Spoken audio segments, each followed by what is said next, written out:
What up, guys? Mad Scientist 7890 here, your favorite wrestling shooter and hip-hop enthusiast. Now, with this video here, I want to talk about WWE's roster, the roster of talent that they're going to have by 2013 on the actual Raw, SmackDown roster. I got to thinking about it, what the guys that they have in FCW, the guys that they're bringing in, the guys that they're showcasing right now, and they're really showcasing guys' wrestling ability.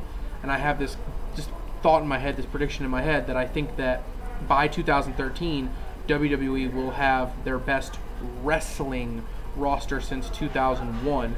I mean, with the guys you already have on the roster, the Punks, the Daniel Bryans, the Dolph Ziglers, the Cody Rhodes, the young guys that are on their come up. Cena can work matches with those guys and put over have good matches with those guys. Randy Orton can still work with those guys and have good matches with those guys as well. And not to mention, here's where I think that it gets better, is the guys they have on the FCW roster. Chris Hero, Claudio Castagnoli, Dean Ambrose.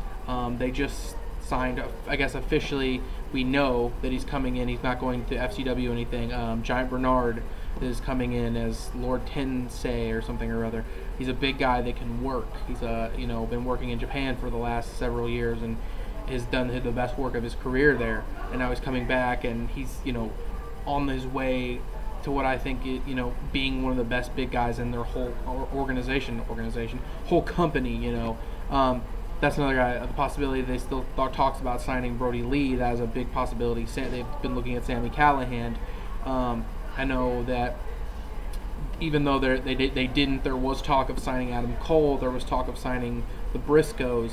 So I mean, in the way that they're signing guys right now, getting guys like Hero and Claudio and Ambrose or Moxley, I don't see it as a stretch as some of these guys from Ring of Honor and guys from the Indies that are really all about the wrestling quality in their matches, getting signed and making it to that WWE roster by 2013.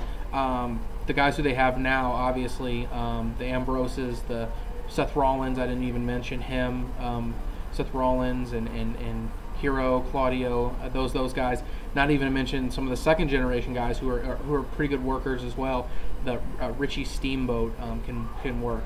Damian Sandow, who could be coming in pretty soon, is a pretty good worker. So I personally think by 2013 that these guys that are on the FCW roster and the guys that they have now, the mainstays, are basically the Daniel Bryans, the Punks, the Dolphs, and Codys, and those guys. The roster, wrestling ability wise, is going to be mad stacked. You're not going to be probably looking at these matches that we're going to be getting at WrestleMania this year. Cody Rhodes versus Big Show and Randy Orton versus Kane. Khali probably won't be there. Mark Henry's going to retire. And a lot of these bigger guys, they're not going to push guys like Ezekiel Jackson and Mason Ryan and these guys who are just trees, these big guys who don't have any ability, who can't carry a match longer than 7 minutes. We're going to have some great quality wrestling. So that's why I think, like I said, by 2013, I think WWE will have their best wrestling roster. Okay, I'm going to put it up there. Not, there's been great rosters of wrestling, of wrestlers throughout the years. But I'm talking about actual ability in the ring. By 2013, since 2001, the quality that they had when, they had the whole invasion thing with WCW and ECW and all this influx of great talent came in. So, let me know what you guys think about this. If you think this is true, if you're excited to see what they're going to do here. I personally think it's going to be great stuff. Can't wait to see it. So, let me know what you guys think. I'm the Mad Scientist. I'm going to get out of here. Deuces.